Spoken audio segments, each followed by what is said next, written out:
राम राम बच्चों, आज हम श्रवण करेंगे राम जी का भरत जी को समझाना और भरत जी का श्री राम जी से 14 वर्ष की अवधि को पार करने के लिए कुछ अवलंबन मांगना।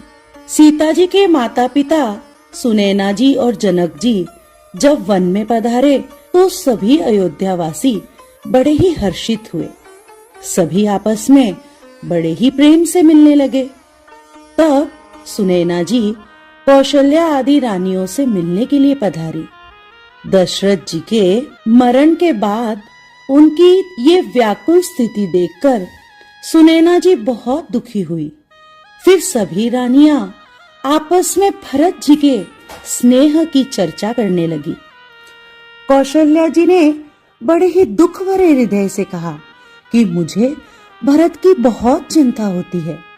हे सखी, मैं श्री राम की सौगंध खाकर कहती हूँ कि भरत के जैसा शील, नम्रता, बड़प्पन और भाईपना किसी और में हो ही नहीं सकता। कौशल्या जी की वाणी सुनकर सभी रानियां प्रेम के मारे व्याकुल हो उठी। तभी जनक जी सीता जी से मिले। सीता जी को तपस्विनी वेश में देखकर जनक जी को विशेष प्रेम और संतोष हुआ। उन्होंने बड़े ही प्रेम से कहा कि बेटी, तुमने तो हमारे दोनों कुलों को ही पवित्र कर दिया।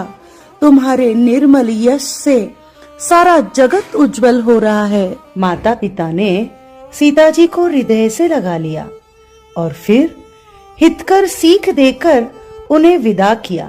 तभी रघुनाथ जी गुरु वशिष्ठ जी के पास जाकर कहने लगे कि हे नाथ, अवधपुरवासी और जनकपुरवासी वनवास से दुखी हो रहे हैं और उन्हें ये क्लेश सहते सहते बहुत दिन भी हो गए।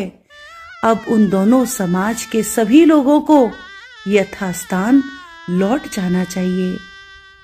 तब भरत जी ने सभी को प्रणाम किया और बड़े ही प्रेम से वे श्री राम जी से बोले कि हे प्रभु, मैं तो मोह के वश पिताजी के वचनों का उल्लंघन करके सारे समाज को बटोर कर यहाँ ले आया हूँ। परंतु भैया, आप कृपालु हैं।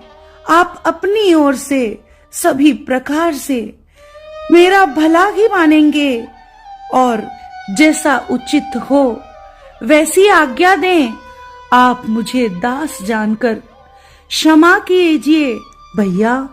अब आपका सेवक आपकी ही आज्ञा का पालन करेगा। और भरत जी ऐसा कहकर प्रेम से व्याकुल हो गए और श्री रामचंद्र जी के चरण पकड़ लिए। उस समय का उनका प्रेम इतना चरम सीमा पर पहुंच गया था कि उसका वर्णन करना कठिन है।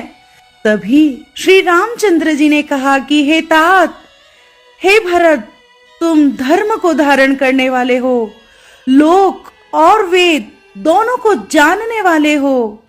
मेरे भाई, पिताजी की अनुपस्थिति में अयोध्या का सारा कार्य अब तुम्हारी जिम्मेदारी है।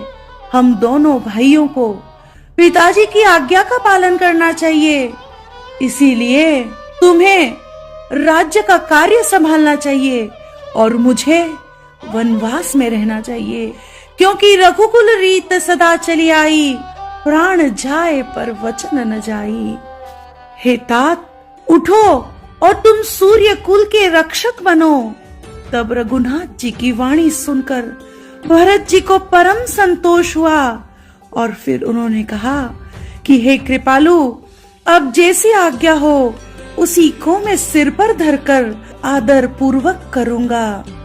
परंतु भैया, ये 14 वर्ष मैं आपके बिना रह लूंगा, पर इस समय को व्यतीत करने के लिए आपका सहारा तो दीजिए।